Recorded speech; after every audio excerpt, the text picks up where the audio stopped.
ABP news पर ज्ञानवापी के तालाब की तस्वीर आई सामने। ये वही तालाब है जिसमें शिवलिंग मिलने का दावा किया जा रहा है। ये तालाब की पुरानी तस्वीर है। ज्ञानवापी सर्वे पर एआईएमआईएम अध्यक्ष असदुद्दीन ओवैसी ने कहा, ज्ञानवापी मस्जिद थी और कयामत तक रहेगी।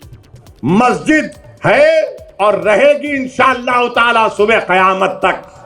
ज्ञानवापी मस्जिद थी और जब तक अल्लाह दुनिया को कायम रखेगा मस्जिद रहेगी इंशाअल्लाह ताला।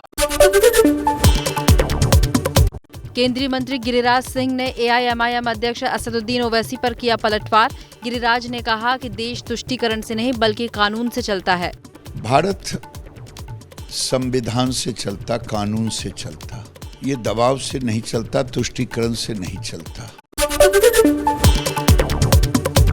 लुम्बिनी में पीएम मोदी ने बुद्ध जयंती समारोह में बौद्ध विद्वानों और भिक्षुओं सहित नेपाल और भारत के लोगों को किया संबोधित।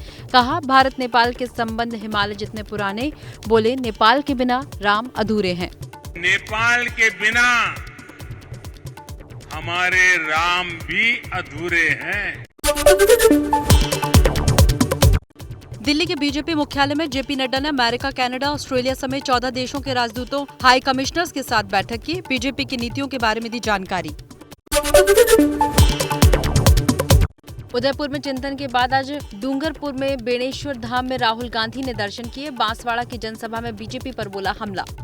एक तरफ कांग्रेस पार्टी की विचारधारा जो कहती है कि सबको जोड़कर चलना है और दूसरी तरफ बीजेपी जो बांटने का काम करती है। केजरीवाल को आई कश्मीरी पंडितों की याद। बोले, कश्मीरी पंडितों को देंगे पूरी सुरक्षा। दिल्ली में रहने वाले कश्मीरी पंडितों की पूरी मदद करेंगे। आज देश के विभिन्न राज्यों में कश्मीरी पंडित बसे हुए हैं, दिल्ली में भी हैं। हम सबको मिलके उनकी सुरक्षा और उनके पुनर्वास का एक साथ मिलके काम करना है। महाराष्ट्र में जारी सियासी घमासान के बीच महाराष्ट्र कांग्रेस के अध्यक्ष नाना पटोले का एनसीपी पर गंभीर आरोप। कहा, पिछले 2.5 सालों से एनसीपी का रवैया बीजेपी को मदद करने का और कांग्रेस को कमजोर करने का रहा है। तेजस्वी और नीतीश की मुलाकात पर नीतीश ने खोले राज। जाति जनगणना पर हुई थी बात। बोले, जल्द कैबिनेट में लगेगी मुहर। अपना सुझाव देंगे तब उसको अंतिम तैयार करके कैबिनेट का अप्रूवल दे करके उसको शुरू कराएंगे।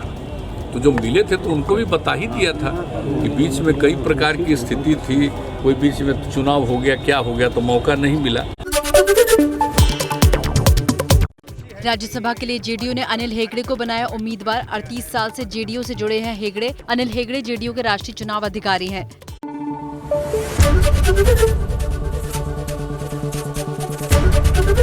एबीपी न्यूज आपको रखे आगे।